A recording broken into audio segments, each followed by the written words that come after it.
Por que cabeças voadoras? Logo que nós estávamos terminando a produção do livro, nós pensamos num amigo que se propôs a fazer a capa do livro.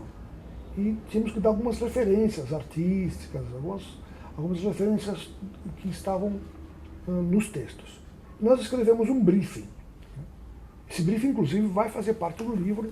Nós achamos que ficou tão legal que nós resolvemos incluir no livro. E esse briefing dá bastante a ideia de essência do livro, uma ideia geral.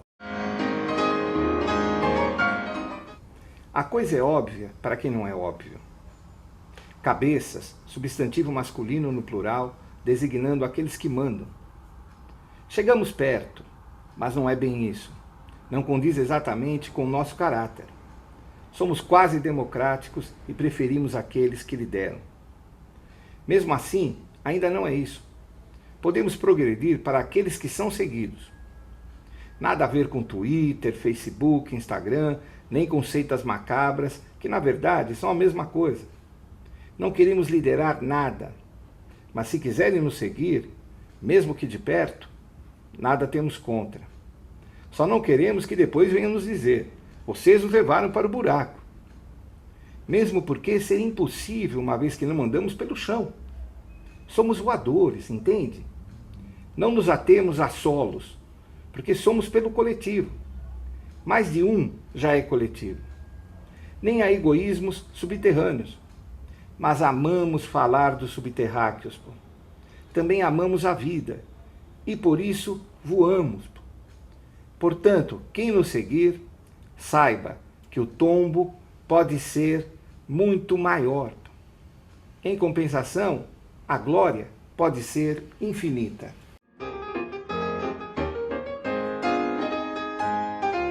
Vamos falar um pouco sobre a estrutura do livro. O Cabeças Voadoras, ele se compõe de 3 partes. A primeira parte chama-se Páginas Negras.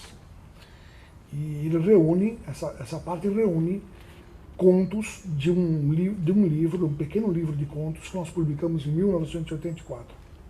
Na época, o livro chamava-se Rosebud. O título de uma das seções do livro, Páginas Negras, foi o texto mais apreciado pelas pessoas. Era um diálogo travado entre os 2 autores. E nós inserimos na primeira parte um poema do Panella, que chamava-se A Longa Noite dos Samurais. Nós reescrevemos algumas partes e passou a se chamar, neste livro, A Longa Noite. A segunda parte chama-se Contos de Poesia Crônica. São contos que eu vinha produzindo há alguns anos, de uns 10 anos para cá. E como o teor da literatura desses contos é praticamente o mesmo dos contos da parceria, nós resolvemos inserir esses contos na segunda parte. E a terceira parte chama-se Livro de Contas, que nada mais é do que a reunião de contos novos da parceria, de poucos anos para cá. Do que tratam os textos? A temática é a mesma de 32 anos atrás. Ou seja, o absurdo do comportamento humano, relatado sempre de forma poética e com humor subliminar, às vezes cáustico. Por exemplo, em 10 Contos de Reis, escrito pela dupla em 1984, em guardanapos de papel na tradicional pizzeria Micheluzzi da velha Rua da Consolação, os autores deixam claro a estupidez da ideia de linhagens, tanto no que se refere ao objeto do conto, as realezas, quanto em qualquer outra forma de passagem de poder. Cabeças são cortadas a rodo, e o sangue que jorra não semeia esperança e evolução algumas. Já em O Lenço de Desdémona, conto solo do grande Gui Monteiro, a ideia da inutilidade dos projetos humanos é mantida a exemplo das histórias da parceria. O protagonista defende a tese de que o lenço de Desdémona é de seda persa, e não do habitual linho da época em que se passa a tragédia de Shakespeare. A quem pode interessar a maldita tese?